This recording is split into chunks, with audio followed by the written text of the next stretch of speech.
Assalamualaikum warahmatullahi wabarakatuh. Bertemu kembali dengan saya Hendri Hendrawan. Saya calon guru penggerak angkatan 9 dari SDN Pegadungan 13 Pagi, Kota Administrasi Jakarta Barat. Pada kesempatan ini saya ingin menyampaikan demonstrasi kontekstual modul 2.2 pembelajaran sosial dan emosional. Rancangan pelaksanaan pembelajaran berdiferensiasi dengan mengimplementasikan kompetensi sosial emosional atau KSE pada murid. Pembelajaran sosial dan emosional ialah pembelajaran yang dilakukan secara kolaboratif oleh semua komunitas sekolah, sehingga memungkinkan anak serta orang dewasa memperoleh dan menerapkan pengetahuan, keterampilan, dan sikap positif tentang aspek sosial dan emosional. Pembelajaran sosial dan emosional bertujuan: 1. Memberikan pemahaman, penghayatan, dan kemampuan untuk mengelola emosi atau kesadaran diri. 2. Menetapkan dan mencapai tujuan positif atau pengelolaan diri. 3. Merasakan dan menunjukkan empati kepada orang lain, kesadaran sosial. 4. Membangun dan mempertahankan hubungan yang positif atau keterampilan membangun relasi. Dan yang kelima, membuat keputusan yang bertanggung jawab atau pengambilan keputusan yang bertanggung jawab. 5 kompetensi sosial dan emosional atau KSE. Yang pertama, kesadaran diri. Kemampuan untuk memahami perasaan, emosi, dan nilai-nilai diri sendiri dan bagaimana pengaruhnya pada perilaku diri dalam berbagai situasi dan konteks kehidupan. Yang kedua, manajemen diri, yaitu kemampuan untuk mengelola emosi, pikiran, dan perilaku diri secara efektif dalam berbagai situasi dan untuk mencapai tujuan dan aspirasi. Dan yang ketiga, yaitu kesadaran diri. Kesadaran diri yaitu kemampuan untuk memahami sudut pandang dan dapat berempati dengan orang lain, termasuk mereka yang berasal dari latar belakang, budaya, dan konteks yang berbeda-beda. Selanjutnya yang keempat, keterampilan berelasi, yaitu kemampuan untuk membangun dan mempertahankan hubungan-hubungan yang sehat dan sportif. Dan yang kelima, yaitu pengambilan keputusan yang bertanggung jawab. Kemampuan untuk mengambil pilihan-pilihan, membangun yang berdasar atas kepedulian, kapasitas dalam mempertimbangkan standar-standar etis dan rasa aman, dan untuk mengevaluasi manfaat dan konsekuensi dari bermacam-macam tindakan dan perilaku untuk kesejahteraan psikologis atau well-being diri sendiri, masyarakat, dan kelompok.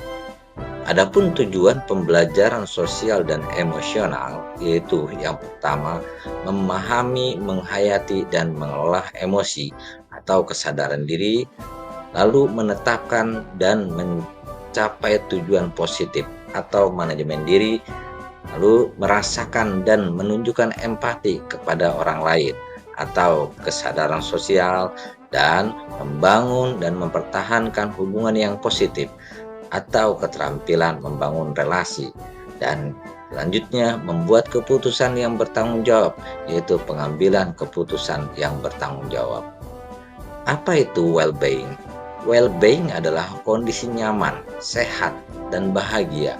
Kondisi individu yang memiliki sikap yang positif terhadap diri sendiri dan orang lain, dapat membuat keputusan dan mengatur tingkah lakunya sendiri, dapat memenuhi kebutuhan dirinya dengan menciptakan dan mengelola lingkungan dengan baik, memiliki tujuan hidup dan membuat hidup mereka lebih bermakna, serta berusaha mengeksplorasi dan mengembangkan dirinya. Capaian pembelajaran sosial dan emosional atau PSE yaitu menciptakan lingkungan belajar yang aman dan nyaman agar seluruh individu di sekolah dapat meningkatkan kompetensi akademik dan kesejahteraan psikologis atau well-being secara optimal. Lalu meningkatkan kompetensi sosial emosional, terciptanya lingkungan belajar yang lebih positif, peningkatan sikap positif, dan toleransi murid terhadap dirinya, orang lain, dan lingkungan sekolah. lalu menghasilkan murid-murid yang berkarakter, disiplin, santun, jujur, peduli, responsif, proaktif, mendorong anak untuk memiliki rasa ingin tahu tentang ilmu pengetahuan sosial, budaya, dan humaniora. Kesadaran diri atau mindfulness. PSE berbasis kesadaran penuh atau mindfulness dapat memberikan perhatian secara berkualitas yang didasarkan keterbukaan pikiran, rasa ingin tahu tanpa menghakimi, dan kebaikan hati compassion yang akan membantu seseorang dalam menghadapi situasi-situasi menantang dan sulit. Kesadaran diri memberikan penghargaan terhadap perbedaan, pemahaman diri, dan orang lain. Kemampuan menghadapi tantangan dan perspektif yang berbeda-beda dari orang lain, atau resiliensi. Penerapan PSE di kelas. PSE, teknik rutin terintegrasi dalam mata pelajaran dan protokol. Penerapan PSE dengan teknik rutin terintegrasi dalam mata pelajaran dan protokol. PSE rutin merupakan penerapan PSE yang terjadwal. Misalnya, kegiatan rutin yang dilakukan sekolah seperti kegiatan membuat lingkaran pada pagi hari di mana masing-masing siswa menulis atau menyampaikan apa yang akan dicapai selama belajar pada hari tersebut. PSE terintegrasi mata pelajaran dapat dilakukan di sela-sela penyampaian materi, misalnya dengan diskusi kasus atau diskusi penyelesaian masalah secara berkelompok.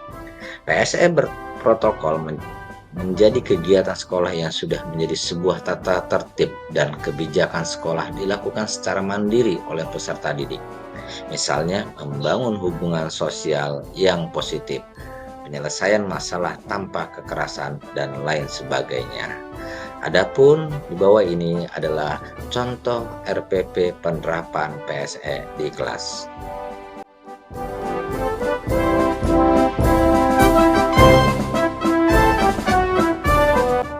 Demikian paparan demonstrasi kontekstual dari saya.